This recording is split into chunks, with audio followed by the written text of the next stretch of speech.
Rise and shine! Mga ka-RSP, ngayon, araw ng Monday, may kakaibang timpla ang energy sa paligid. Pero, kalma lang ha, may subtle na opportunities, posibleng mga challenges. Alamin natin kung swerte ba ang araw mo ngayong may libreng feng shui at pa-horoscope mula kay Master Hans Kua.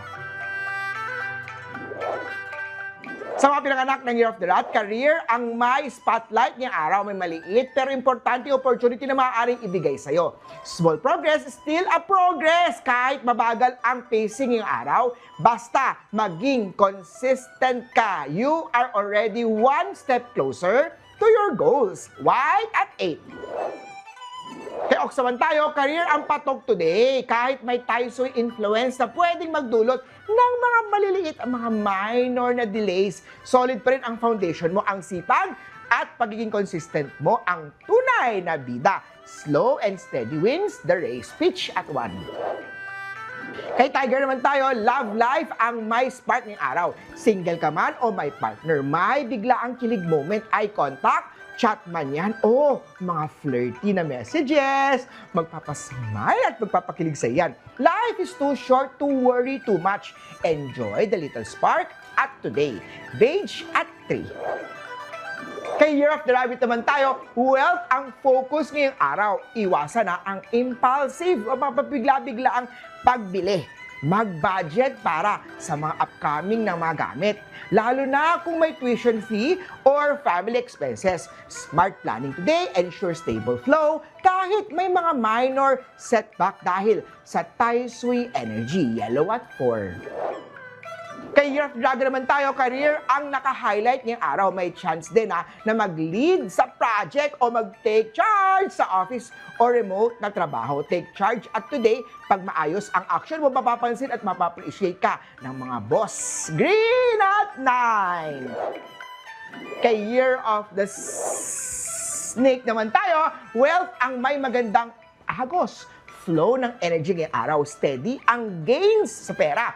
Pero mag-watch out sa mga small hidden na mga expenses. Manage mo maayos para smooth ang flow ng resource element mo. Purple at 2. Sa mga pinanganak ng Year of the Horse, career ang focus ngayong araw. May bagong role na tweaks o ideas na pwedeng i-embrace pero plan carefully bago para smooth ang maging outcome. Huwag magpadalos-dalos sa desisyon. May stress at negative vibes energy. Red at 7. Kay Year of the Goat naman tayo, love life ang highlight ngayong araw. Sweet at nurturing ang gesture mo ngayong araw. Kaya perfect na perfect ito para sa cozy moment o bonding moment with your loved ones. Spread the warmth and enjoy the affectionate vibes. Blue at 5. Kay Year of the Monkey naman tayo, career ang shining araw. Ang innovative ideas mo ay may chance na mag-pay off. Kaya i-share sa team ito o sa mga classmate.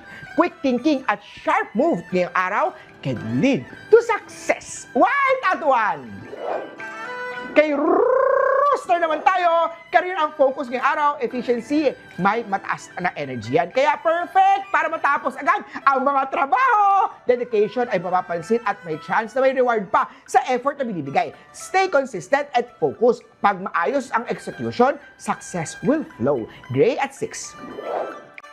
Kay Dog naman tayo, love life ang naka-highlight. Perfect time ito para sa quality bonding moment or deep commitment with your loved ones. Your support and loyalty shines ngayong araw. Small act of care today create big impact sa relationship mo. Keep being present. Brown at 3. Last na tayo! Kay Year of the Pig, wealth ang focus ngayong araw. May positive surprise at unexpected help na pwedeng dumating, kaya i-welcome ang blessing. Plan wisely para i-maximize ang benefit. Gold at 8. Muli po ito po'y gabay, patnubay, horoscope lamang mula kay Master Hans Kua. Nasa iyong mga kamay nakasalalay ang inyong tagumpay. Think positive at i-manifest ang success. Mga ka-RSP!